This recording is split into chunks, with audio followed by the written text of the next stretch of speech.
Hey Manuel, You. why can't basketball players go on vacation? Why? Because they can't travel.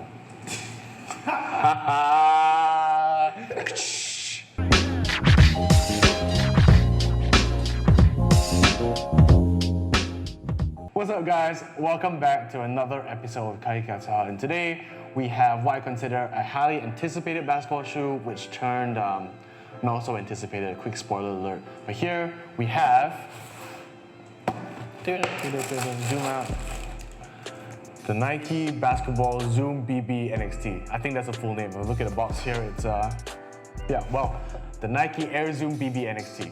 Let's go. So before we get into the performance review, a quick backstory. When I first saw pictures of these, as well as the tech specs, I was hella excited. Like, look at this chunky heel here. Like, this cushioning system looks to be like the beefiest, chunkiest, most cushioned setup in a basketball shoe ever.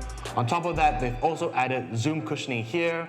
And you know, first thoughts, you think that this shoe will perform amazing. Well, the cushioning setup is great, materials look all right, and it's something very innovative from Nike, adding if I'm not mistaken, 3 layers of cushioning to a single basketball shoe. Now, my mind was blown. But before we get into the performance review, let's go through some design aspects quickly. So I have here one of the launch colorways, the green Volt colorway, green and black colorway. You can see here, you got hits of green Volt here, the black out React midsole.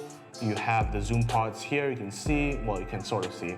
And you have this sort of Kobe 9-esque traction pattern, which I think is really, really cool because the Kobe 9 traction is the greatest of all time. Don't add me on that. Now getting to the performance review, starting off as always with the traction. As mentioned before, we can see a sort of spiral, multi-directional, full-length sort of traction pattern here. And this honestly reminds me a lot of the Kobe 9 traction. And if you didn't know, the Kobe 9 traction is the greatest of all time in my opinion. And these actually grip the floor really, really well on clean courts, dusty courts, mildly dusty courts, or even outdoors. Traction has you covered from the get-go. It's really tacky, it's super sticky, and you get maximum coverage in all directions. Even though this is sort of a, I'd say semi-translucent sort of outsole, it works really, really well. Now moving on to the cushion. So this is where I have a problem with it. And you're thinking, cushion? I thought you loved cushion. Yes, I do love cushion, but in this case, it's something I didn't really enjoy. Casually, sure, but performance-wise, I'm gonna read you an excerpt from Nike just to get an idea of how much cushion this shoe has. So quickly off the bat here, it says, so the official sort of tech specs from Nike is that it has 2 Zoom units under the ball of your foot to help you absorb energy in every step, as well as they added a triple stacked cushioning system with the salt liner and the foam. You can see here with this sort of double stacked plus the heel zoom, so they call it triple stack React here. Now, normally I would be raving about the cushion setup, honestly, because this is honestly one of the comfiest basketball shoes I've ever worn. But in this case, it also adds to the instability in my opinion, but more on that later. Purely from a cushion aspect, the cushion these are super, super comfy and bouncy and responsive at the same time. Like you can see here, this is a really, really thick sort of a double stacked React heel and two Air Zoom units in the forefoot.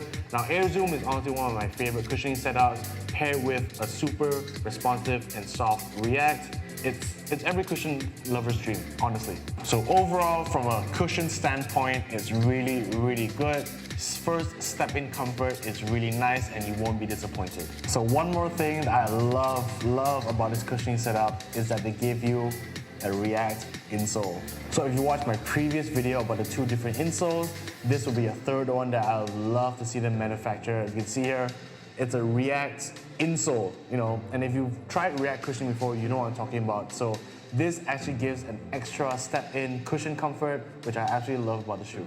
Now moving on to the materials. Honestly, the materials are not much to shout home about. You do have some synthetic overlays to provide some structure. It is quite flexible-ish, and you can see some flex screws here. The materials are soft, stretchy, and it does give you adequate support. Again, it's something to shout home about, but I do think that the materials they use are really cool, and it just works. It really works, and materials are good. Now moving on to the support and lockdown, this is where everything sort of became an exciting experience, turned sour from 0 to 100 really, really quick. So right off the get-go, the first time I put them on for a run, I immediately felt how unstable I was, for me personally. And this is particularly contributed, I think personally, to how high this rear midsole is. You really are high off the ground, and I could not feel the floor at all, which led to me feeling very unstable. So linearly, you can go backwards and forward, sure, you're fine, but when you start sort of moving left to right, or when you want to accelerate and decelerate, that's when I had a problem, because I could not feel the floor at all. Sure, the cushioning is great, but at what cost? It sort of sacrifices the support. And for me, I just felt really unstable throughout the whole time. I have had some people tell me that you do need to break this sort of rear midsole in, but I've been playing this shoe for the past 2 weeks, and I still feel exactly the same. So in terms of support, if you're a quick guard, these are definitely a no-go for you. If you're a big man, you could get away with feeling a little bit high off the ground at the cost of stability, but that's obviously down to your preference. For me personally, I just don't feel super stable in these. No matter how much I want to love them, I just don't see myself playing these, moving forward, solely because it just feels so unstable and uncertain whenever I put the shoe on. I cannot accelerate, I can't decelerate. Every movement I make, I have to think twice, which is not very ideal, especially in a game of basketball.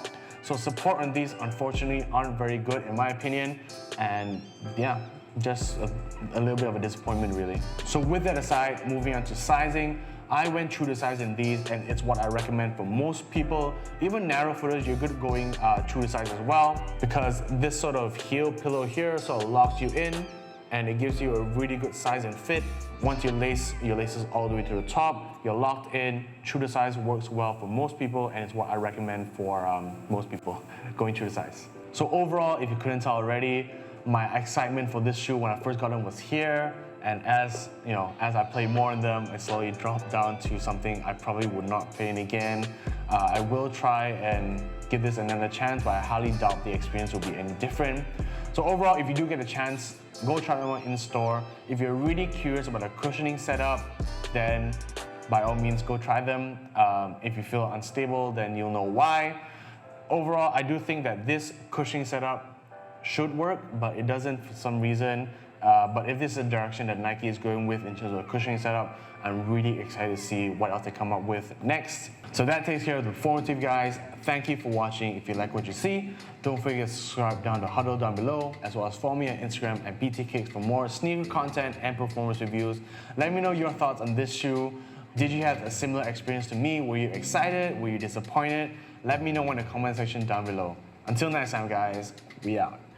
If you like what you just watched, consider check out more sports content on the Huddle Content Network at huddlehuddle.com.